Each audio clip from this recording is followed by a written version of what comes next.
Hello दोस्तों, नमस्कार। स्वागत है आपका फिर से एक बार हमारे यूट्यूब चैनल एग्जाम ढाबा पर। आज हम एमपी पुलिस 2023 की जो तैयारी कर रहे हैं उसके लिए हम जो क्लास ले रहे हैं उसकी क्लास नंबर 1 हो चुकी है कंप्लीट। ये है उसकी क्लास 2 जिसमें हम मैथ्स और रीजनिंग पढ़ेंगे। आज की क्लास में हम थोड़े से मिक्सअप क्वेश्चन लेंगे, लेकिन क्वेश्चन का लेवल जो है वो एक इजी टू मीडियम रहेगा। क्वेश्चन का जो लेवल है वो हार्ड हम धीरे धीरे बढ़ाते जाएंगे जैसे जैसे आप आगे की क्लास में जुड़ते जाएंगे। नंबर ऑफ व्यूज और नंबर ऑफ सब्सक्राइबर हमारे जैसे ही जैसे बढ़ते जाएंगे वैसे ही हम आगे की और क्लासेस भी जो है वो हार्ड क्वेश्चन और एमपी में आए हुए क्वेश्चंस जो है इंक्लूड हम कर रहे हैं। ऐसे ही आगे भी और भी ऐसे ही महत्वपूर्ण क्वेश्चन हम इसमें इंक्लूड करते रहेंगे। तो चलिए एक बार फटाफट से शेयर कर दीजिए दोस्तों के साथ और आज की हम क्लास शुरू करते हैं। तो आज की क्लास का जो पहला क्वेश्चन है ये आपको जो है लाभ और परसेंटेज से संबंधित है। क्वेश्चन को आप एक बार पढ़िएगा कि एक फुटकर व्यापारी 20 पेन को 40 रुपए में खरीदता है तथा 15 पेन को 40 रुपए में बेचता है। उसके लाभ का क्या प्रतिशत है? चलिए, तो क्वेश्चन जो है काफी इजी है। आप एक बार क्वेश्चन को और अच्छे से रीड कीजिए और हम आपको क्वेश्चन के लिए प्रत्येक क्वेश्चन, चूंकि यहाँ पर हमने इजी और मीडियम लेवल के क्वेश्चन लिए हैं, तो हम आपको 15 सेकंड का आपको टाइमर देंगे ताकि आप इस क्वेश्चन को जो है कर पाए। तो चलिए, आपके 15 सेकंड का जो है समय स्टार्ट होता है अब।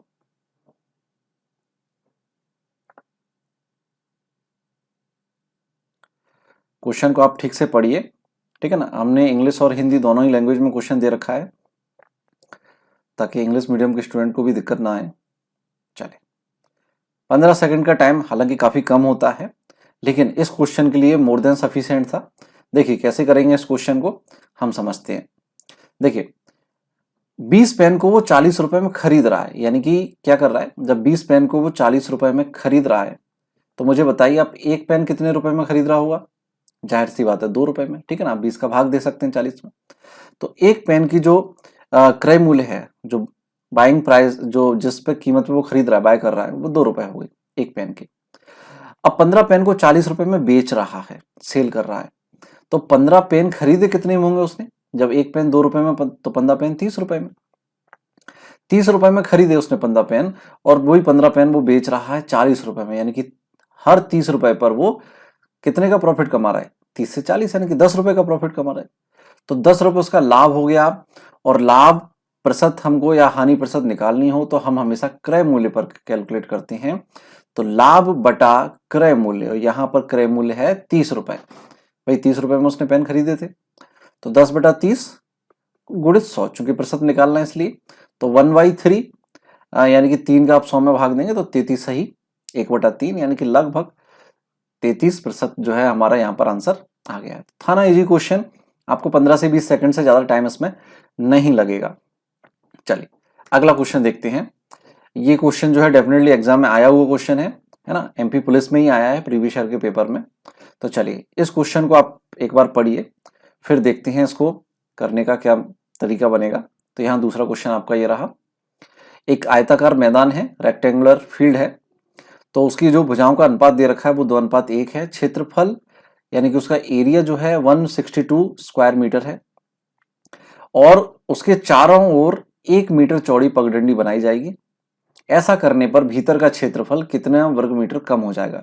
यानी कि जो पगडंडी बनाई जा रही है वो जाहिर सी बात है उस आयताकार क्षेत्र के अंदर बनाई जा रही है। चलिए, तो आपको हम देंगे फिर से 15 सेकंड का टाइम। हालांकि इसमें थोड़ा सा टाइम ज्यादा लग सकता है, तो चलिए आपको 15 सेकंड के अलावा कुछ और एक्स्ट्रा टाइम दे देंगे। आप कीजिए, उसको कोशिश कीजिए, फिर हम बताते हैं। क्योंकि देखो दोस्तों, पेन और पेपर लेके आप बैठोगे, टाइमर हम जो लगाएंगे उसमें आप क्वेश्चन को लगाने की कोशिश करोगे, तभी आप एग्जाम में अच्छे से नंबर अचीव कर सकते हो। क्योंकि mathematics is all about practice. आप प्रैक्टिस नहीं करोगे तो मैथ में आपका स्कोर अच्छा कभी नहीं हो सकता है। तो चलिए, टाइम काफी पहले खत्म हो गया था। चलिए अब हम इसको सॉल्व करने की कोशिश करते हैं। चलिए, तो देखिए क्या है, एक रेक्टेंगुलर शेप हम यहाँ बनाएं, ड्रॉ करें अच्छे से। चलिए, तो उसकी जो भुजाओं का अनुपात है, यानी कि लंबाई और चौड़ाई होती है एक रेक्टेंगुलर में, आयत में, तो वो 2:1 में है, ठीक है ना। तो सपोज दैट 2x उसकी लंबाई हो गई और x इसकी चौड़ाई हो गई। 2:1 में हमने x का गुणा किया तो 2x और x, ठीक है।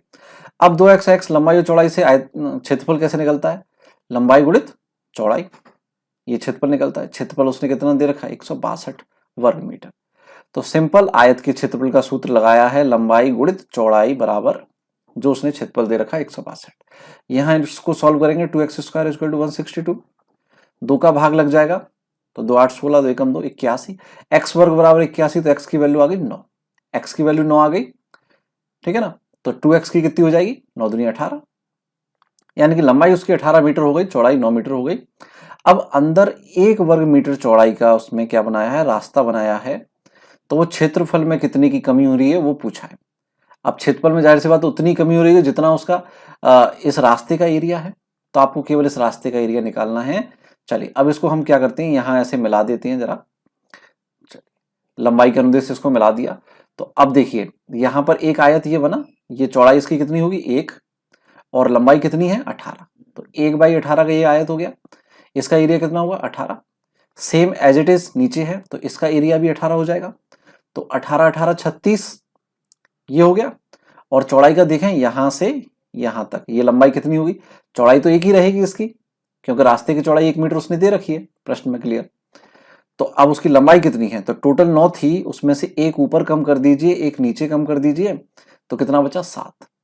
तो ये जो आपको रेक्टेंगुलर दिख रहा है इसमें रास्ते का, वो 7/1 का है, तो 7 गुणा 1 आयत का क्षेत्रफल लंबाई गुणित चौड़ाई, तो 7 ये हो गया और 7 ही ये हो गया, तो 7 और 7 मिलाकर 14 ये हो जाएगा। टोटल कितना हो गया 50, है ना जी। तो 50 वर्ग मीटर यहां पर इसका क्षेत्रफल हो गया।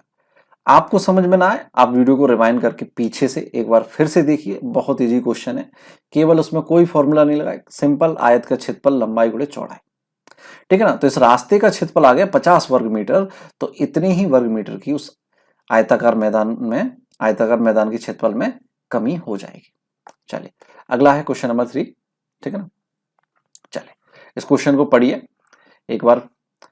एक व्यक्ति 480 किलोमीटर यात्रा करता है, वह अपनी कुल यात्रा का 2/3 हिस्सा 2/3 रेल से और 1/5 बाया बस से, ठीक है ना, और बाकी बची दूरी टैक्सी से तय करता है। टैक्सी द्वारा तय की गई दूरी, यानी कि जो शेष दूरी है वो निकालनी है। तो देखिए इसको करने का क्या तरीके हो सकते हैं, या तो आप 2/3 इसका निकाल लीजिए 480 का, 1/5 निकाल लीजिए, फिर उनको जोड़िए और 480 में से घटा दीजिए, या फिर 2/3 और 1/5 को जोड़ के 1 में से माइनस कर दो, जितना आएगा वो 480 का निकाल लेंगे। चलिए आप कोशिश कीजिए, आपको 15 सेकंड टाइम दिया जा रहा है।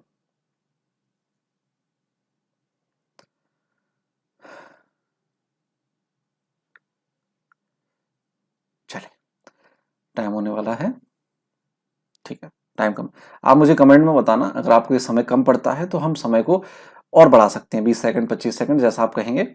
पर कॉम्पिटिटिव एग्जाम को ध्यान में रखते हुए क्वेश्चन को पढ़ने का और समझने का जो टाइम होता है वो तो मैं पहले ही कवर कर ले रहा हूं, ये तो केवल आपको सॉल्व करने के लिए टाइम दिया जा रहा है, तो आपको टाइम ज्यादा नहीं लगना चाहिए।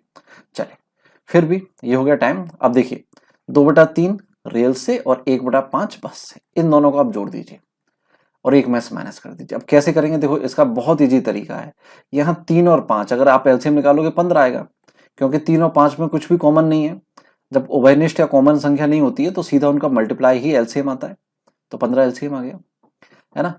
या फिर आप ये कर सकते हैं कि सीधा सीधा 5 का 2 और 3 में गुणा कर दीजिए और 3 का 1 और 5 में कर दीजिए, एक ही बात है। तो यहां से अगर आप सॉल्व करेंगे 3 का 15 में भाग देंगे 5, 5 दूनी 10, तो ये संख्या क्या होगी 10/15। ठीक है, ऐसे ही अगर आप इसको करेंगे तो 5 टी 15 और 3 एकम 3, ठीक है ना। तो यहां अगर हम देखें तो टोटल डिस्टेंस 13/15 हो गई, ठीक है ना। अब 13/15 टोटल होगी तो बची कितनी, 15 में से 13 जरा घटाओ, कितना बचा 2, यानी कि 2/15 जो है टैक्सी द्वारा तय की गई है। अब 2/15 टैक्सी से तय की गई है, टोटल डिस्टेंस है 480 किलोमीटर। तो चलिए 480 का 2/15 निकाल लीजिए, का यानी कि गुणा, तो 15 का भाग लगाएंगे, 15 × 3 = 45, बचा 3 30, 15 दूनी 30, 32 और 2 का गुणा करेंगे 64। तो 64 किलोमीटर दूरी जो है उसने टैक्सी से तय की है, ठीक है ना दोस्तों। तो क्लियर है इसका आंसर। चलिए आप कमेंट में आंसर दीजिए, मैं आपके जो है कमेंट देख रहा हूं और जरूरत होगी तो मैं आपके कमेंट का रिप्लाई भी करूंगा, ठीक है ना।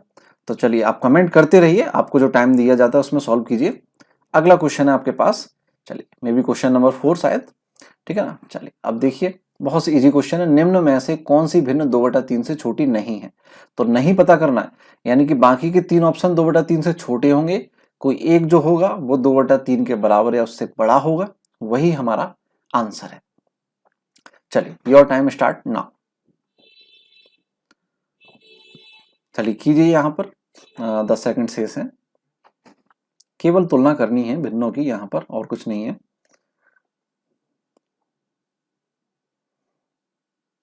चलिए टाइम कंप्लीट हो गया। अब देखिए तुलना कैसे करते हैं, बहुत इजी क्वेश्चन। 2/3 आपको भिन्न दे रखी है और यहाँ पहला ऑप्शन है आपको पास 7/12। अब जरा ध्यान से देखिए, यहाँ आपको कुछ तुलना मिलेगी। यहाँ देखिए आप, इसका हर क्या है, 12 है। अब 12 3 से डिवाइड होता है ना, तो 3 का भाग 12 में लगाओ, कितना गया, 4।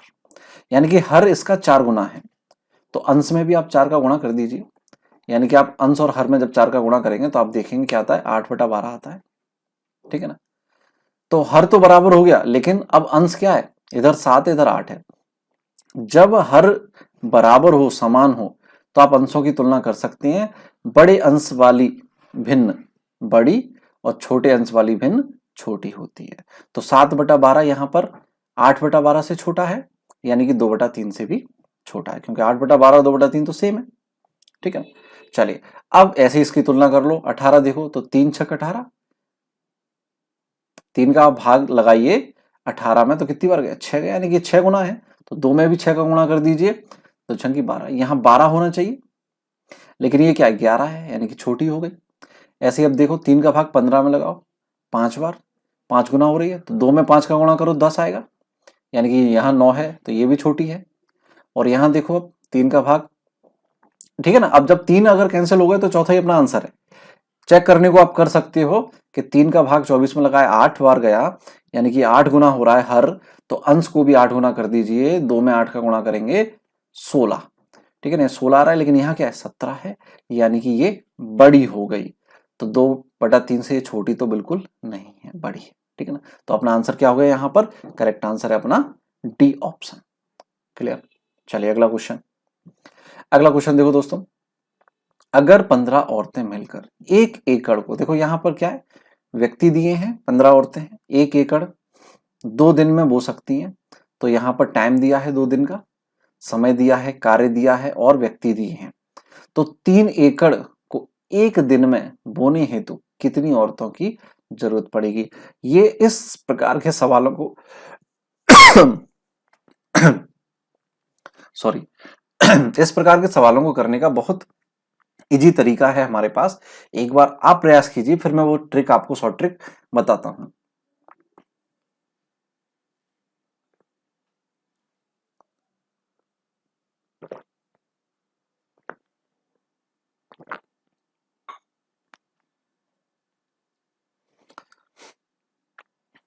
चलिए, हाँ जी दोस्तों, तो ये समय हो गया है। हाँ जी, चलिए आंसर मैं देख रहा हूं कमेंट में। हाँ ठीक, चलिए तो देखें, कोशिश करते हैं। बहुत इजी क्वेश्चन है। इस प्रकार के प्रश्नों को करने के लिए बहुत एक स्टैंडर्ड फॉर्मूला है हमारे पास, mdt/w, ठीक है। आप इसको यूज कीजिए हमेशा। क्या है, mdt/w। यहां पर m है, m4 है ना, मैन। अब मैन का मतलब यहाँ केवल मैन नहीं है, वुमेन, बच्चे, कोई भी हो सकता है, जो मैन पावर की बात हो रही है, ठीक है ना, यानी कितने लोग कार्य कर रहे हैं। D4 डेज, है ना, यानी कि कितने दिन तक कार्य कर रहे हैं। T4 टाइम, यानी कि यहां पर बात आ जाती है टाइम पर डे, यानी कि डेली कितने घंटे काम कर रहे हैं। तो इस सवाल में टी तो आया ही नहीं है, कितने घंटे की बात हुई नहीं है, ठीक है ना। और W4 वर्क, ठीक है ना, W मीन्स यहां पर बात हो रही है वर्क की, यानी कि कितना काम कर रहे हैं। जैसे इस सवाल में पहले 1 एकड़ को बोना था, फिर 3 एकड़ को, तो ये कार्य है, ठीक है ना। अब चूंकि 2 केस हैं, 2 डिफरेंट केस हैं, पहला और आखिरी, तो आपको क्या करना है, इसी को ले लेना है, M1D1/W1, ठीक है ना। टी तो इसमें है ही नहीं, तो मत लीजिए, होता तो T1 ले लेते। और दूसरा केस M2D2/W2, ठीक है ना। अब पहले केस में M1 क्या है, मैन पावर क्या है, 15 औरतें कार्य कर रही हैं। डी क्या है, कितने दिन कार्य हो रहा है, तो 2 दिन में हो रहा है कार्य। और W1 कार्य कितना किया जा रहा है, 1 एकड़ केवल, तो 1। अब दूसरे केस में बात करें, M2 15 औरतें हैं, सॉरी M2 पूछा है कि कितनी औरतें, तो इसको आप मान लीजिए लेट्स x, ठीक है ना, क्या मानना x। डी क्या हो गया, 1 दिन कार्य, और है ना ये दिया 1 दिन, और वर्ग कितना है 3 एकड़ का, ठीक है ना। तो यहां आप इसको सिंपली सॉल्व कर सकते हैं, 15 दूनी 30 और 3 का क्रॉस मल्टीप्लाई हो जाएगा, तो 30 3 90। तो यहां पर क्या आ गया, 90 औरतों की जरूरत है। तो बहुत इजी तरीका है, मैंने आपको आराम से समझाया इसलिए टाइम लगता है, बाकी आपको क्या करना है, MDT/W, ये रट लीजिए, आपका काम हो गया, ठीक है ना। चलिए अगला क्वेश्चन देखें। हाँ जी, ये रहा अगला क्वेश्चन। क्वेश्चन को पढ़िए, मैं आपको बहुत ही शानदार ट्रिक बताऊंगा इस क्वेश्चन की, आप एक बार पढ़िए, करके देखिए कि यदि 2 जीन्स और 3 कमीज है, इनका मिलाकर मूल्य कितना है, 3500 रुपए, जबकि 3 जीन्स और 2 कमीजों का मिलाकर मूल्य है 4000 रुपए। तो आपको बताना है केवल एक जीन्स का मूल्य क्या होगा। चलिए, योर टाइम स्टार्ट नाउ।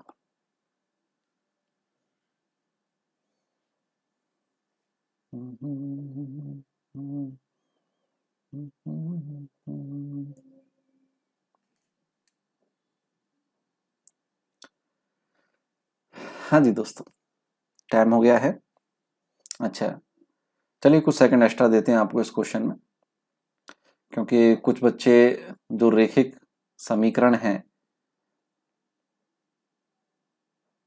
उसको सॉल्व करने में लग गए हैं, जहां तक मेरा आइडिया है। क्योंकि इस प्रकार के क्वेश्चन में आप करते क्या है, जीन्स है तो जीन्स को मान लिया x, कमीज को मान लिया y, तो यहाँ आप इक्वेशन बनाएंगे 2 जीन्स यानी कि 2x, है ना, 2 गुणा x, और लगाए, और का मतलब जोड़ना, प्लस, और 3 कमीजें यानी कि 3y, इनका मूल्य मिलाकर कितना है, 3500 रुपए, ठीक है।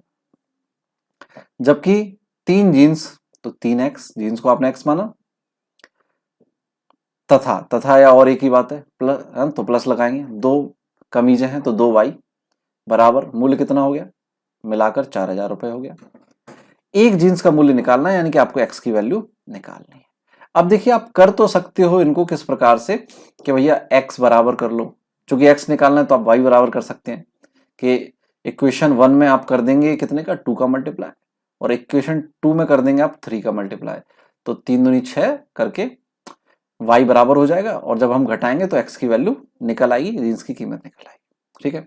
एक तरीका तो ये है, और बहुत बढ़िया तरीका है, कहीं कोई कमी नहीं है ना। हम दोनों तरीके से समझ लेते हैं सवाल को। चलिए, तो पहले इस तरीके से आप करना चाहते हैं तो कर देते हैं, 2 का मल्टीप्लाई किया, दूसरी इक्वेशन में 3 का मल्टीप्लाई किया, तो यहां से पहली इक्वेशन क्या बनकर आ गई, 2 का करेंगे पूरी इक्वेशन में गुणा करना पड़ेगा आपको, तो 2 दूनी 4x, तो 6y, और 2 का 3500 में गुणा करेंगे तो 7000, ओके। 3 का गुणा करेंगे दूसरी इक्वेशन में, तो 3 3 9x, प्लस 3 दूनी 6y, बराबर 3 चौक 12000, ठीक है। यहां से जब आप घटाएंगे तो ये माइनस हो जाएगा, ठीक है। या आप ऐसे कर सकते हैं कि भैया इस इक्वेशन में से इसको घटाइए, तो 9 में से 4 घटेगा 5, ठीक है ना, ऐसे कर सकते हैं, और ये कैंसिल हो जाएगा, और 12 में से 7 घटेगा 5000, ठीक है। तो x बराबर क्या हो गया, 5 से आप 5000 को काटेंगे 1000 रुपए, यहां पर आ गया अपना आंसर बी। बहुत बढ़िया तरीका है, कहीं कोई कमी नहीं है। दूसरा तरीका मैं आपको बताना चाहता हूं, आप सीख लीजिए, कहीं कहीं आपको काम आ जाएगा। आप यहां डायरेक्ट घटा सकते थे, समीकरण 2 में से समीकरण 1 आप घटा दीजिए, तो देखिए क्या आएगा, 3x में से 2x घटेगा, x बचेगा, ठीक है ना, और 2y में से 3y घटेगा, तो माइनस का y बचेगा, और 4000 में से 35 हो जाएगा, तो क्या बचेगा 500, यानी कि x और y का अंतर 500 रुपए है ना, न कि 5000, सॉरी।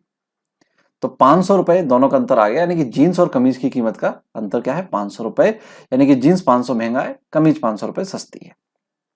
चलिए, तो आप ऐसे मान सकते हैं कि आपने कोई 2 वैल्यू, जैसे अगर यहाँ ऑप्शन में जीन्स की कीमत दी है, तो 1500 रुपए अगर जीन्स की कीमत है, तो कमीज क्या होगी, उससे 500 कम, 1000 रुपए, ठीक है कि नहीं। अब 1500 और 1000 रुपए क्या सेटिस्फाई कर रही है, आप किसी भी एक इक्वेशन को उठाकर चेक कर लो। 1500 एक्स की जगह रखो तो 15 दूनी 30, 3000 ये हो गया, और यहां रखिए आप क्या, वाई की वैल्यू है ना 1000 रुपए, तो 3000 ये हो गया, और 3 मिला के 6,000, ये तो 3500 है, तो काम गड़बड़ हो गया। अब आप बी को ट्राई करोगे तो इसमें आप ऑप्शन से ट्राई कर सकते हैं। मे बी आपको दूसरा तरीका कठिन लगे, पहला आसान लगे, किसी को दूसरा सरल लग सकता है, लेकिन अलग अलग सवाल के लिए अलग अलग अप्रोच होती है। कभी कभी ये रैखिक इक्वेशन सॉल्व करना कठिन हो जाता है, टाइम टेकिंग होता है, तो ये तरीका काम आ जाता है, जैसा आपको ठीक लगे ना। इसमें जब हम बी ऑप्शन ट्राई करेंगे तो जींस का मूल्य मान लिया एक्स तो है ही, मान लिया 1000 रुपए, तो कमीज हो जाएगी 500 की। अब ये हम इसमें रखेंगे तो 1000 एक्स की जगह रखेंगे, 1000 दूनी 2000, और 500 वाई की जगह रखेंगे तो 500 गुणा 3 करेंगे तो 1500, तो 2000 और 1500 मिला के 3500 रुपए हो गए। बी ऑप्शन अपना आंसर हो गया। तो दोनों ही तरीके जी आप कैसे भी कर लीजिए, ठीक है ना। चलिए अब देखते हैं अगला क्वेश्चन क्या है। अगला क्वेश्चन आप पढ़ना स्टार्ट कीजिए। देखिए, यदि 10 अध्यापकों की वार्षिक आय, देखिए इस क्लास में मैं क्वेश्चन का लेवल इजी रखा है, हालांकि क्वेश्चन सभी एमपी पुलिस में ही आए हुए हैं, ऐसा नहीं है कि किसी और एग्जाम के क्वेश्चन, सारे के सारे क्वेश्चन एमपी पुलिस के आए हुए हैं। लेकिन चूंकि मैंने यहाँ ईयर मेंशन नहीं किया है, आगे से वो भी कर दूंगा, लेकिन मैंने यहाँ पर क्वेश्चन का लेवल इजी रखा है ताकि आप शुरुआत में एग्जाम से नहीं डरें, मैथ से न डरें, ठीक है ना। इसमें हम रीजनिंग भी पढ़ेंगे दोस्तों, लेकिन रीजनिंग होगी क्लास के लास्ट में, ठीक है ना। तो अभी मैथ खत्म होगा, वैसे ही रीजनिंग स्टार्ट हो जाएगी। चलिए, तो उसके लिए आप तैयार रहिए। अब यहाँ देखो 10 अध्यापक हैं, इनकी वार्षिक औसत आय, बात हो रही वार्षिक की, कितनी है 25,000 रुपए है। और 2 अध्यापकों में से प्रत्येक की वार्षिक औसत आय 20,000 रुपए प्रत्येक की, तो शेष अध्यापकों की वार्षिक आय क्या है। तो जो शेष अध्यापक बचे उनकी वार्षिक आय, और वो भी आपको कौन सी बतानी है, वार्षिक औसत आय, ये ध्यान रखना, क्या बताना है, वार्षिक औसत आय क्या होगी जो शेष अध्यापक हैं। चलिए, बहुत इजी क्वेश्चन है, कीजिए, आपका टाइम स्टार्ट होता है।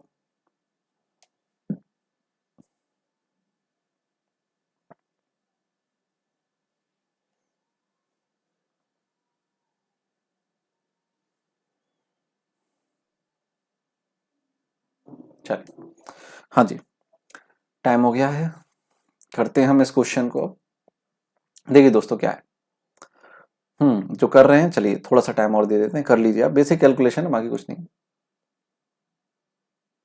देखिए, औसत क्या होती है, औसत का एक सिंपल फॉर्मूला है, औसत बराबर जो राशियां आपको दी गई हैं, जो वैल्यू दी गई हैं, उन सबका योग टोटल बटे उनकी संख्या n, ठीक है ना।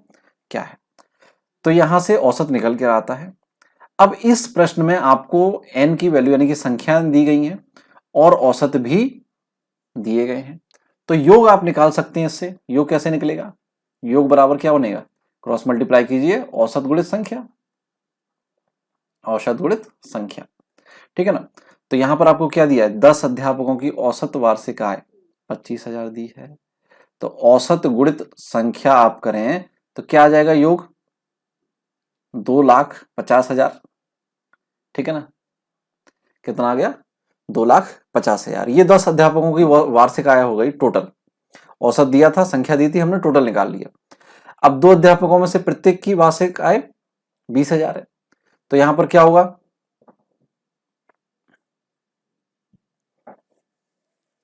हाँ जी, प्रत्येक की वार्षिक आय यहां पर क्या होगी, 20,000 है, तो 2 गुणा 20,000 कर दीजिए, 40,000 ये हो गया, ठीक है ना।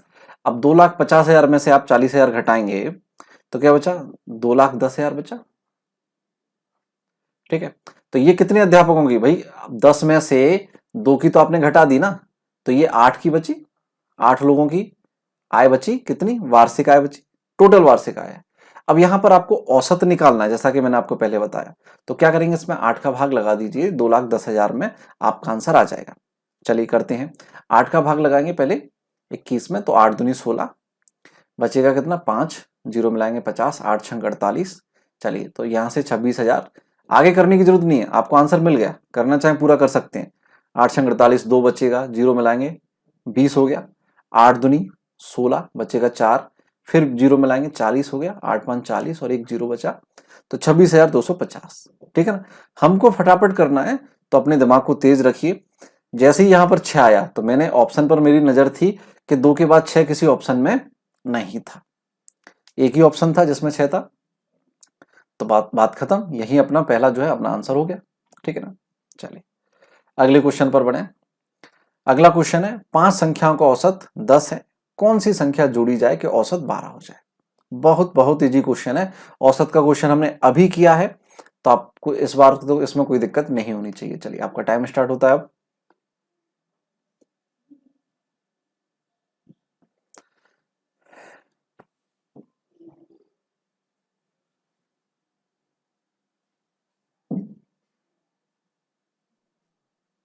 हाँ जी, चलिए टाइम हो गया कंप्लीट। कहीं कोई दिक्कत नहीं होनी चाहिए। इस क्वेश्चन में बहुत इजी है। 5 संख्याओं का औसत आपको 10 दिया है, तो फिर वही बात, जब 5 संख्याओं का औसत 10 है तो योग क्या हो जाएगा, 5 गुणे 10 50, जैसा कि पिछले प्रश्न में बताया था। तो ये 5 संख्याओं का टोटल हो गया 50, ठीक है ना। और कौन सी संख्या उसमें जोड़ी जाए कि औसत 12 हो जाए। तो औसत अगर 12 हो गया और कितने का, एक संख्या आपने जोड़ी ना, 5 पहले से थी, एक आपने जोड़ी, तो अब 6 संख्याओं का औसत कितना हो गया, 12 हो गया। तो इस हिसाब से क्या हो जाएगा, 12 छंग 72 हो जाएगा टोटल, ठीक है ना। पहले टोटल कितना था, 50 था। तो अब क्या आपने जोड़ा, तो 72 में से 50 घटा दीजिए, 22 आपने जोड़ा, ठीक है ना। आपने 22 जोड़ा तभी तो टोटल 72 हो गया। अब 72 में हमने 6 का भाग दिया तो औसत 12 आ गया। इसको रिवर्स में आप समझिए, रिवर्स साइकोलॉजी है, सिंपल। उल्टा समझिएगा तो आपका कंफ्यूजन क्लियर हो जाएगा। बाकी क्वेश्चन बहुत इजी है, ठीक है ना। तो आंसर क्या हो गया, सी ऑप्शन 22। क्लियर, चलिए ठीक ठीक। हाँ जी, कमेंट में काफी लोगों के आंसर सही आ रहे हैं। ओके, चलिए उम्मीद है मुझे, है ना, आप सारे क्वेश्चन अच्छे से कर पाएंगे। अगला क्वेश्चन करते हैं हम।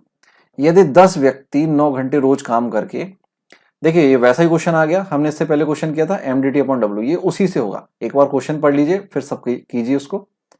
तो 10 व्यक्ति 9 घंटे रोज काम करके, टाइम पर डे आ गया, काम करके एक काम को 20 दिन में करते हैं। काम क्या है, एक काम है, दिन कितने हैं, 20। तो कितने दिन में 25 व्यक्ति 6 घंटे रोज काम करके उस काम को पूरा कर देंगे। तो काम तो वही है, एक ही काम की बात हो रही है, उसी काम को, ना काम का दुगना है ना आधा है, कुछ नहीं है, वही काम है। तो फॉर्मूला लगाइए M D T upon W. अब चूंकि यहां काम दोनों में बराबर है तो आपको डब्लू लेने की आवश्यकता नहीं है। M1 D1 T1 बराबर M2 D2 T2 से आपका काम हो जाएगा। चलिए कीजिए, आपका टाइम स्टार्ट होता है अब।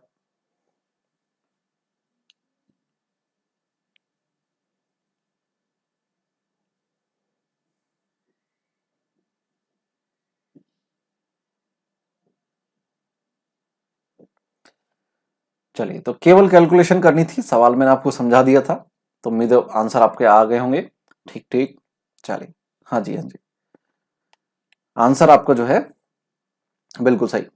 तो एम क्या है, 10 व्यक्ति हैं, डे कितने कितने दिन काम कर रहे हैं वो, है ना। पहले केस देखो, दो केस हैं, पहला केस में आपको सारी वैल्यू दी गई है, दूसरे केस में आपको कितने दिन दिन पूछे गए हैं। तो यहां से अलग कर लीजिए दो केस को। पहले केस में लीजिए 10 व्यक्ति 9 घंटे रोज काम कर रहे हैं और 20 दिन में काम कर लेते हैं।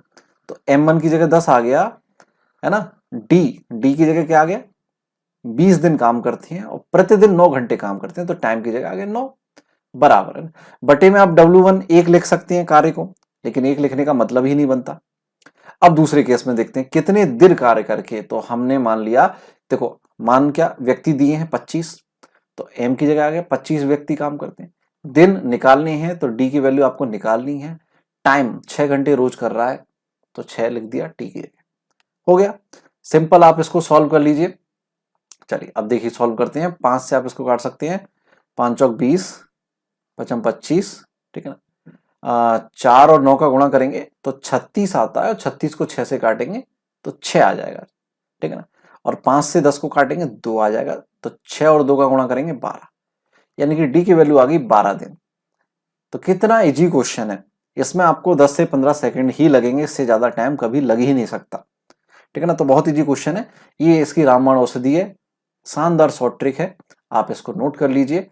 इस प्रकार के कार्यों के लिए M D T upon W आप लगाइए और हमेशा के लिए सवाल आपके लिए आसान हो जाएंगे। चलिए अगला क्वेश्चन है, किसी वस्तु को 120 रुपए में बेचने पर, कितने रुपए में बेचा जा रहा है, 120 में, 25% का लाभ होता है। तो उस वस्तु को 128 रुपए में बेचा जाए तो कितने प्रतिशत लाभ होगा। आपने चाहे प्रतिशत और लाभ हानि नहीं पढ़े हो, लेकिन मैं आपको वो तरीका बताऊंगा जिससे ये क्वेश्चन आपके लिए बेहतरीन हो जाए। बेस्ट इजी मेथड आपको बताने वाला हूं। हमेशा के लिए आपके क्वेश्चन जो है आपकी उंगलियों पर आ जाएंगे, आप मौखिक इनको कर सकते हैं, ठीक है ना। तो चलिए आप थोड़ा सा ट्राई कीजिए। 120 रुपए में बेच रहा है तो आपको उसको क्या हो रहा है, 25%, 25% का प्रॉफिट हो रहा है। अगर वो उसी चीज को, सेम चीज है, यानी कि क्रय उसका उतना ही है, खरीदा उसने उतनी में है, अगर वो उसको 128 रुपए में बेचा तो कितना लाभ होगा। अब जाहिर सी बात है, अगर 120 में बेच रहा तो 25, 128 में बेचेगा, ज्यादा में बेचेगा तो प्रॉफिट ज्यादा होगा। तो 25 से ज्यादा तो अपना आंसर आना चाहिए। अब दो ऑप्शन देखें तो 18 25 से कम है और 13 25 से कम है, तो ये तो अपने आंसर हो ही नहीं सकते, नेवर, कभी नहीं हो सकते। चलिए आपके लिए टाइम देते हैं, कीजिए, आप बताइए। देखो अब आधा तो मैंने हल कर ही दिया, दो ऑप्शन तो हट ही गए, आपको ए और बी में से बताना है आंसर क्या होगा।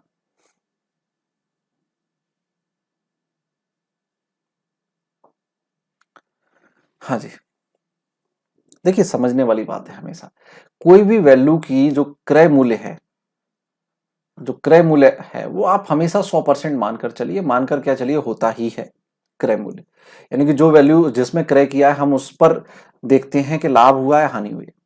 अब उसको जैसे 25% का लाभ हुआ है तो वो कितने में विक्रय करेगा, 25% का लाभ हुआ है ना, तो लाभ जुड़ता है हानि घटती है, जाहिर सी बात है। तो 100 में जुड़ेगा या 100 में से घटेगा, लाभ हुआ है तो 100 में जुड़ेगा, यानी कि 125% में वो विक्रय कर रहा है, उसको सेल कर रहा है, ठीक है ना, बेच रहा है। और खरीदा कितने में उसने, मान के चलो 100% में उसने खरीदा। तो ये सीधी सीधी सी बात है। अब अगर हम रुपए में देखें तो चूंकि उसने 120 रुपए में खरीदा है, अब 120 रुपए क्या है, विक्रय मूल्य, बेचा है, सॉरी 120 रुपए में उसने बेचा है ना कि खरीदा है। तो 120 रुपए उसका विक्रय मूल्य है, सेलिंग प्राइस है, ठीक है ना। और सेलिंग प्राइस परसेंट में कितनी निकल रही, 125%। यानी कि आप 120 में 125 का भाग लगा दीजिए तो क्या आ गया, 1% की वैल्यू आ गई, ठीक है ना। और आपको क्या निकालना है, क्रय निकाल लीजिए आप पहले। और क्रय कैसे निकालेंगे, क्रय हमने माना है 100% हमेशा के लिए, तो 100 का गुणा कर दीजिए, 1% की वैल्यू आ गई, 120 रुपए में उसने बेचा। यहां हम देख रहे हैं कि 25% लाभ पर बेचा, यानी कि 125% में बेचा है। तो 120 में 125 का भाग लगाएंगे, 1% की वैल्यू आ गई, 100 का गुणा करेंगे, 100% की वैल्यू आ गई, यानी कि ये क्रय मूल्य, यानी कि जो बाय प्राइस है वो आ गया, ठीक है ना। इसको सॉल्व कर लीजिए। चलिए 25 चौक 100, 25 पंजे 100, 25 5 से काटेंगे, यह आ जाएगा 24, और 24 चौक 96, यानी कि जो जिस 96 रुपए उसका वो वैल्यू आ गई जिसमें उसने खरीदा है, क्रय किया है। अब वो चाह रहा है 128 रुपए में बेचना, और फिर पूछ रहा है कि परसेंट लाभ कितना होगा। चलिए, तो 96 रुपए में खरीद के अगर 128 में बेचेगा तो भाई साहब कितने रुपए कमाएगा, 128 में से 96 घटा दीजिए, ठीक है ना। तो कितना आ गया, 28,32 रुपए, ठीक है। तो 32 रुपए का उसने मुनाफा कमाया। और मुनाफा जो लाभ हानि होता है वो हमेशा क्रय मूल्य पर कैलकुलेट करती हैं, यानी कि 32 रुपए 96 पर कमाए, 96 रुपए जब वो खर्च कर रहा है, 96 रुपए में वो वस्तु को खरीद रहा है, तब वो कहीं जाके 32 रुपए उस पर कमा पा रहा है, तो क्रय पर ही निकालेंगे। तो लाभ बटा क्रय मूल्य 32 बटा 96, चूंकि इसका प्रतिशत निकालना है लाभ का, इसलिए गुणा 100। चलिए सॉल्व कर लीजिए, 32 3 यहां पर 96 हो जाएगा, 1/3, 3 का आप 100 में भाग लगाएंगे तो 33.33, ठीक है ना। तो ये केवल समझाने का जो प्रोसेस है उसमें टाइम टेकिंग होता है ये, बाकी सॉल्व करने में भैया कुछ नहीं होता, सीधा सीधा सा फंडा है। मैं आपको एक बार फिर से बता देता हूं, 120 का पता कीजिए वो कितना परसेंट है, हमने देखा 25% लाभ है, यानी कि 125% है। तो 120 में हमने भाग दे दिया 125 का, गुणित क्रय निकालने के लिए गुणा कर दिया 100 का। इसको सॉल्व किया तो क्रय मूल्य आ गया 96 रुपए। अब 96 क्रय मूल्य 128 में बेचना है तो लाभ कमाएगा 32 का, और लाभ प्रतिशत निकालना है तो लाभ बटा क्रय मूल्य कीजिए, परसेंट निकालना है तो गुणा 100 कीजिए। तो ये हो गया 1/3, यानी कि 33, सही 1/3 या 33.33। तो क्या टाइम लगा इसमें करने में भैया, केवल समझाने का जो प्रोसेस है उसमें टाइम लगता है, ठीक है ना। चलिए अगला क्वेश्चन करते हैं। चलिए एक क्वेश्चन और करते हैं मैथ का, इसके बाद रीजनिंग पर आएंगे। चलिए, वैसे एक प्रकार से ये मैथ प्लस रीजनिंग का ही क्वेश्चन है, ये भी देखा जाए तो मिक्स क्वेश्चन है, ए बी से 5 वर्ष छोटा है, दोनों में रिलेशन दिया है, बी सी से 3 गुना बड़ा है, यहां भी दोनों की तुलना की गई है।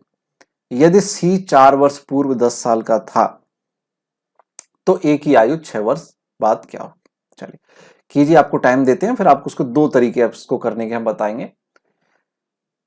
15 सेकंड मुझे लगता है इसमें काफी होगा। कीजिए, योर टाइम स्टार्ट नाउ।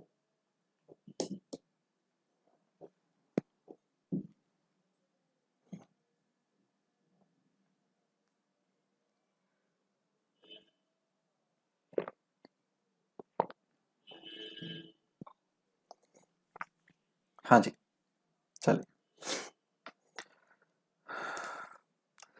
तो कैसे करेंगे, देखिए ए बी से 5 साल छोटा। पहले तो आपको क्वेश्चन बनाना सिखाते हैं, ये थोड़ा लंबा तरीका पड़ेगा, फिर मैं आपको उसका बहुत इजी तरीका बताने वाला हूं, ठीक है ना। तो पहले आप ध्यान रखिएगा दोनों की चीजों के लिए। ए बी से 5 साल छोटा है, देखो ए लिख लो, बी लिख लो। अब देखो कौन किससे छोटा है, ए छोटा है बी से, तो ए छोटा है तो बराबर करने के लिए छोटे में 5 जोड़ दो या बड़े में से 5 घटा दो, दोनों क्या हो जाएंगे, बराबर हो जाएंगे। फिर दूसरे उसने कहा बी सी से 3 गुना बड़ा है, ठीक है ना, तो यहां बी लिख लो फिर से और सी लिख लो। तो बी सी से 3 गुना बड़ा है, कौन बड़ा है, बी बड़ा है, इसका मतलब सी छोटा है। तो अब चूंकि बात हो रही गुना की, तो यहां जोड़ने वाली बात नहीं होगी, यहां बात होगी गुणा या भाग की।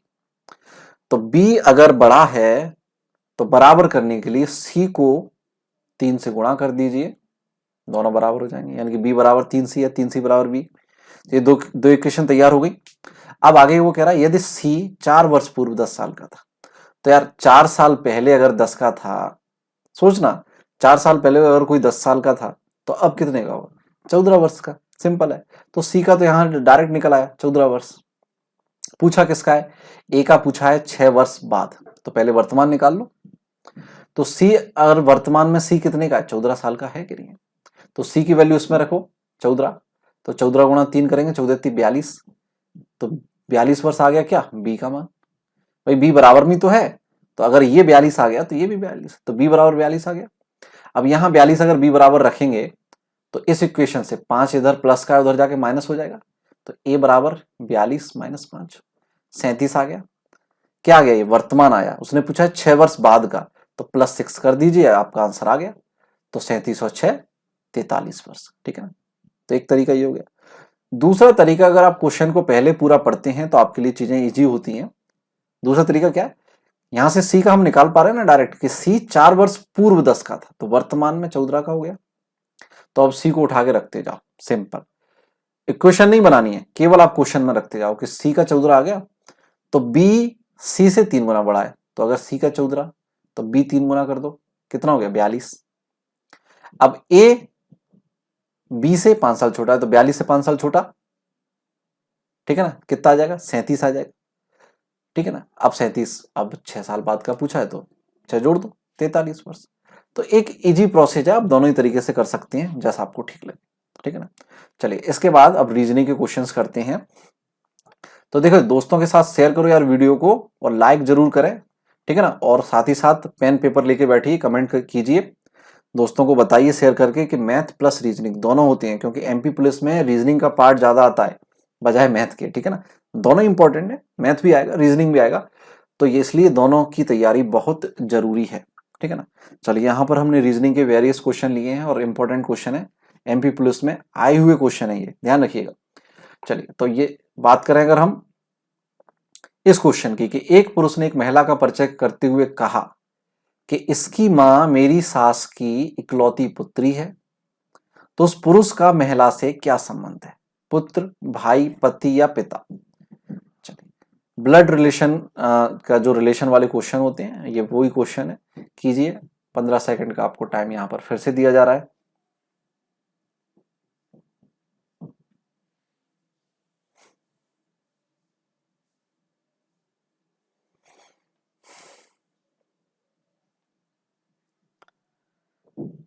चलिए तो क्या आंसर आया देखते हैं। देखिए सबसे पहले इस प्रकार के क्वेश्चन को करते कैसे हैं, वो चीज है, आप चीजों को लिखते जाइए और उनमें एक रिलेशन ड्रॉ करते जाइए। तो ये पुरुष है और ये महिला है, तो इस पुरुष ने इस महिला की ओर इशारा करते हुए है ना। एक पुरुष ने एक महिला का परिचय करते हुए, इस महिला का परिचय कर रहा है पुरुष, और कहा कि इसकी माँ, किसकी माँ, इस महिला की माँ, ठीक है ना। तो इस महिला की माँ हमने यहां लिख ली, ठीक है ना। इसकी माँ मेरी सास, मेरी यानी कि वो पुरुष खुद कह रहा है, तो इसकी सास हो गई। मेरी सास की इकलौती पुत्री है, तो सास की पुत्री कौन हुई, ये। इस महिला की माँ मेरी सास की इकलौती पुत्री है, तो हो गई इसकी पुत्री, ठीक है। अब पुत्री केवल पुत्री नहीं है, इकलौती है, यानी कि एक ही बेटी है। तो अगर सास की अकेली बेटी क्या होगी, इसकी पत्नी होगी, ठीक है ना। और पत्नी होगी, अब ये पत्नी हो गई इस पुरुष की, तो और इस महिला की ये माँ है, ठीक है ना। तो इसकी पत्नी और इस महिला की माँ, मतलब ये क्या होगी, महिला बेटी हो गई इसकी, हुई कि नहीं। तो पत्नी की बेटी यानी कि स्वयं की बेटी। तो पूछा है पुरुष का महिला से क्या संबंध है, पुरुष का, देखिए का किसके साथ लगा है, पुरुष के साथ लगा है, तो पुरुष का बता दीजिए आप। तो अगर ये बेटी हुई तो पुरुष क्या हुआ, पिता हुआ, ठीक है ना। तो ये आंसर हो गया। अगर ऑप्शन में पुत्री होता है, देखो यहाँ है तो नहीं, लेकिन अगर ऑप्शन में पुत्री होता तो कई सारे स्टूडेंट उसको गलत करके आते हैं कि पुरुष का महिला से क्या संबंध है, तो बोल दिए पुत्री। नहीं, किस का पूछा है, का देखिए आप, तो वहां का किसके साथ लगा है, पुरुष का पूछा है, तो पुरुष का बताइए, पुरुष क्या है, पिता है, बात खत्म। चलिए अगला क्वेश्चन, चलिए अगला क्वेश्चन बिल्कुल लीजिए, तुलना करनी है, आप एक बार पढ़िए। सुचित्रा पुष्पा से लंबी है, लेकिन मालती से छोटी है, और गीता विजय से छोटी है। तो विजय पुष्पा जितनी लंबी नहीं है, ठीक है ना। पुष्पा जितनी लंबी नहीं मतलब उससे छोटी है विजय पुष्पा से। यदि सभी एक पंक्ति में अपनी ऊंचाई के अनुसार खड़े हो जाएं तो मध्य में कौन है, बस ये बताना है। तो वेरी इजी क्वेश्चन, कीजिए, योर टाइम स्टार्ट नाउ।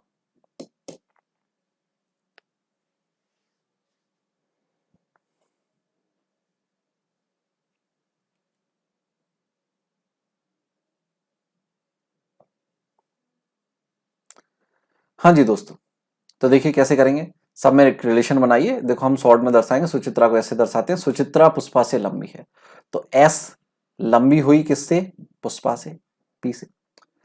लेकिन मालती से छोटी है, कौन, सुचित्रा। सुचित्रा की बात हो रही, पुष्पा से लंबी है लेकिन सुचित्रा मालती से छोटी है, तो सुचित्रा इज लेस देन मालती, ठीक है। और गीता विजय से छोटी है, तो देखो यहां इन तीनों से अलग रिलेशन दे रखा है, गीता और विजय, केवल इन दोनों की तुलना है। तो गीता विजय से छोटी है, तो गीता इज लेस देन विजय, गीता की हाइट विजय से कम है। विजय पुष्पा जितनी लंबी नहीं है, अब देखिए पुष्पा से तुलना कर दी विजय की, विजय जो है पुष्पा जितनी लंबी नहीं है मतलब पुष्पा से छोटी है, तो पुष्पा से छोटी कौन हो गया, विजय। और विजय से छोटी यहां पर अपने निकाला गीता है, ठीक है ना। तो विजय से छोटा हो गया कौन, गीता जी। तो ये आ गया इनका ऊंचाई के बढ़ते हुए घटते हुए, आप जिस भी क्रम में समझे। उसने क्या पूछा है, केवल मध्य में कौन है, तो मध्य में आ गया पी यानी कि पुष्पा। तो करेक्ट आंसर क्या हो गया, सी। है ना इजी क्वेश्चन, तो इसमें टाइम लगनी ही नहीं है ज्यादा, केवल जैसा जैसा क्वेश्चन बोल रहा है पढ़ते जाइए, उसको लिखते जाइए और उत्तर बता दीजिए। अगला क्वेश्चन आपके पास सामने ये रहा, देखिए ये बहुत फनी और अच्छा क्वेश्चन है, कीजिए आप इसको, ठीक है ना। टाइम दे रहा हूं, पढ़ देता हूं मैं। यदि एक विद्युत ट्रेन उत्तर से दक्षिण को जा रही है तो इंजन का धुआं किस दिशा में जाएगा, दक्षिण पूर्व, उत्तर पूर्व, धुआं नहीं, और दक्षिण उत्तर। चलिए योर टाइम स्टार्ट नाउ।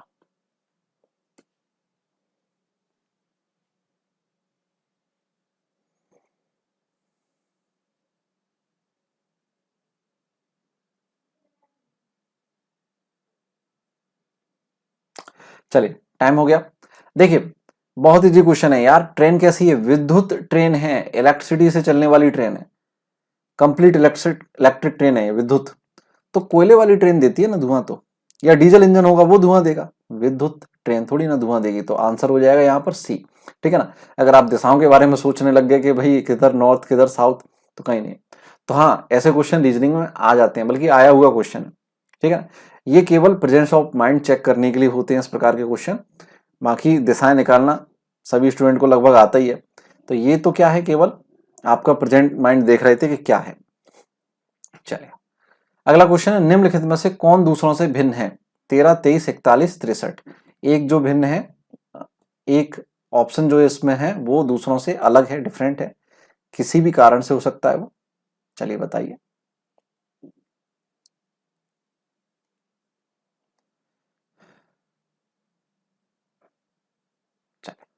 तो क्या है भाई, देखिए अगर हम ध्यान से देखें तो 13 एक अभाज्य संख्या है, 23 भी एक अभाज्य, 41 भी एक अभाज्य है।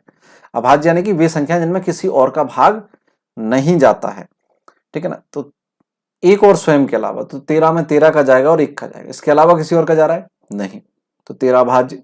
इसी प्रकार 23 भी अभाज्य, 41 भी अभाज्य। 63 की हम बात करें तो 63 में 3 का भाग जा रहा है, तो ये क्या हो गया, भाज्य हो गई। तो यानी कि 63 जो है 63 है वो दूसरों से डिफरेंट है, अलग है, भिन्न है, ठीक है। चलिए, हाँ जी, चलिए ये क्वेश्चन हम करेंगे, और ये क्वेश्चन आज का आखिरी क्वेश्चन है, आप इसको कीजिए। उसके बाद वीडियो को लाइक करके शेयर करके, ठीक है ना, तब जाना है आपको। तो राम हरि के ठीक बाएं बैठा है, लेकिन कमल के बाद नहीं बैठा है। शिव कमल के दाईं ओर बैठा है। अगर चारों मित्र एक वृत्त में बैठे हैं, देखिए इंपॉर्टेंट बात यह है कि एक वृत्त में बैठे हैं, तो हरि के ठीक दाएं कौन बैठा है। तो पहले वृत्त बनाइए और उसको सॉल्व करने में लग जाइए। जब दोस्त वृत्त में बैठते हैं तो उनका मुंह कहां होता है, वृत्त के अंदर की ओर होता है। तो आप दाएं बाएं का उसमें आइडिया लगाइए और सॉल्व कीजिए। चलिए, आपका समय शुरू होता है अब।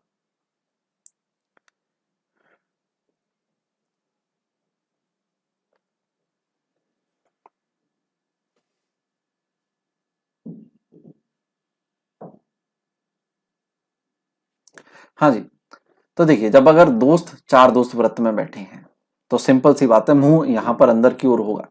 और जब किसी व्यक्ति का मुंह अंदर की ओर होगा, अब आप खुद को इमेजिन करके देखिए कि आप बैठे हो, आपका मुंह अंदर की ओर है ना, यानी कि मुंह आपका इस दिशा में है। तो आपका दायां हाथ, दायां यानी कि सीधा राइट हैंड किधर होगा, इस तरफ होगा, ठीक है ना। इधर क्या होगा, दायां, राइट साइड। और इधर क्या होगा, आपका लेफ्ट हैंड होगा, बायां होगा। यानी कि अगर आप ध्यान से देखिए, अगर क्लॉक किस दिशा में चलती है, क्लॉक इस दिशा में घूमती है, यूं ऐसे आ रही है, ठीक है ना, ऐसे। तो यानी कि क्लॉकवाइज डायरेक्शन में अगर बायां बोले तो आप जाइए क्लॉकवाइज डायरेक्शन में, ठीक है। और अगर वो दायां बोले तो आप जाइए एंटी क्लॉकवाइज डायरेक्शन में। ये आप इसके लिए नोट कर लीजिए, बहुत इंपॉर्टेंट चीज है। जब वृत्त के क्वेश्चन आ जाते हैं तो लोग दिशाओं में गलती कर देते हैं, और जो कि आपको नहीं करना है। बायां यानी कि क्लॉकवाइज, दायां यानी कि एंटी क्लॉकवाइज। क्लॉक यानी कि घड़ी, आपको मालूम है घड़ी की सुइयां किधर चलती हैं, सिंपल। तो अब चलिए अब सॉल्व करते हैं इसको। राम हरि के ठीक बाएं बैठा, आप कहीं भी रख दीजिए। आप राम को यहां रखना चाहते हैं, रख दीजिए राम को आर, ठीक है ना। या पूरा लिखना है तो पूरा लिख लीजिए आप राम, है ना। तो राम हरि के ठीक बाएं बैठा। अब हरि को कहां लेंगे, हरि के बाएं है राम, तो हरि के अगर बाएं राम है तो हरि राम के दाएं होगा, उल्टा इधर। तो हम यहां ले लेते हैं हरि को, एच। अब एक बार फिर से इस लाइन को पढ़िए और मैच कर लीजिए, कहीं गलती तो नहीं हुई है। राम हरि के ठीक बाएं बैठा है, तो हरि के हिसाब से बाएं के लिए आप कहां जाएंगे, क्लॉकवाइज जाएंगे। तो आपको राम मिल गया, ठीक है, सही है। लेकिन कमल के बाद नहीं बैठा है, तो राम कमल के बाद नहीं है, चलो छोड़ दो इस बात को। लेकिन किधर है कमल, नहीं मालूम। अगली लाइन में मालूम पड़ेगा, शिव कमल के दाईं ओर बैठा है। तो शिव और कमल की तुलना है, यहां हम लेंगे, देखो शिव, अब कहां लें, शिव को यहां भी ले सकते हैं, शिव को यहां भी ले सकते हैं। तो हम कहां ले सकते हैं, देखो माना शिव को यहां ले लिया, तो शिव कमल के दाईं ओर। अब शिव यहां लिया तो कमल यहां आएगा, चार ही मित्र हैं। तो शिव कमल के दाईं ओर बैठा है। अब कमल का दायां किधर होगा, कमल का दायां तो इधर होगा, इस डायरेक्शन में, एंटी क्लॉकवाइज। तो इधर तो नहीं है, वो तो इधर है, यानी कि हमने गलत ले लिया। पलट दीजिए, यहां कमल आ गया, यहां शिव आ गया। अब देख लो, शिव जो है वो कमल के, एक मिनट, शिव कमल के दाईं ओर बैठा है, ठीक है ना। तो शिव जो है कमल का दायां किधर होगा, कमल अगर यूं इधर मुंह करके बैठा है तो आप किधर जाएंगे, एंटी क्लॉकवाइज डायरेक्शन में जाएंगे ना, यूं। तो शिव हो गया कमल के दाईं ओर, क्लियर है। तो हरि के ठीक दाएं कौन बैठा है, अब आप ये कंप्लीट हो गया, अब क्वेश्चन का आंसर दीजिए। हरि ये रहा एच, हरि के ठीक दाईं ओर, तो दाएं के लिए कहां जाएंगे, एंटी क्लॉकवाइज। तो हरि के ठीक दाईं ओर कौन बैठा है, कमल बैठा है। अपना आंसर क्या हो गया, सी, कमल। बताइए इसमें कोई दिक्कत। तो बिल्कुल इजी क्वेश्चन है। इस प्रकार के क्वेश्चन आप जो है बार बार प्रैक्टिस कीजिए, आसानी से आप क्वेश्चन कर पाएंगे। ठीक है ना दोस्तों। तो इसी प्रकार के और भी क्वेश्चंस के लिए, और भी एग्जाम की प्रैक्टिस के लिए, ठीक है ना, आप मुझे कमेंट में जरूर बताइएगा कि आपको चैप्टर वाइज पढ़ना है या इस प्रकार के मिक्स क्वेश्चन पढ़ने हैं। मुझे लगता है कम समय में, एग्जाम के अब टाइम कम है, 40 से 50 दिन है, तो अगर इतने कम टाइम में आपको तैयारी करनी है तो मुझे लगता है आपको मिक्स क्वेश्चन करने चाहिए, प्रैक्टिस पेपर लगाने चाहिए। ठीक है ना। और हमारी एक ऐप है एग्जाम ढाबा, आप वो भी डाउनलोड कर लीजिए। उस पर एमपी पुलिस के काफी सारे टेस्ट पेपर दिए गए हैं, तो वो आप परचेज कीजिए, प्रैक्टिस कीजिए। ठीक है ना। इस प्रकार की हम और भी क्लास लाएंगे आपको 8 PM पर, है ना, मंडे टू सैटरडे। तो डेली आप 8 बजे जो है क्लास अटेंड कीजिए हमारे, और एप्लीकेशन पर जाइए, प्रैक्टिस पेपर लगाइए, एग्जाम की बेहतर तैयारी कीजिए। इसी प्रकार हम नेक्स्ट क्लास में मिलेंगे, तब तक के लिए thanks to watch, good bye, जय हिंद, जय भारत।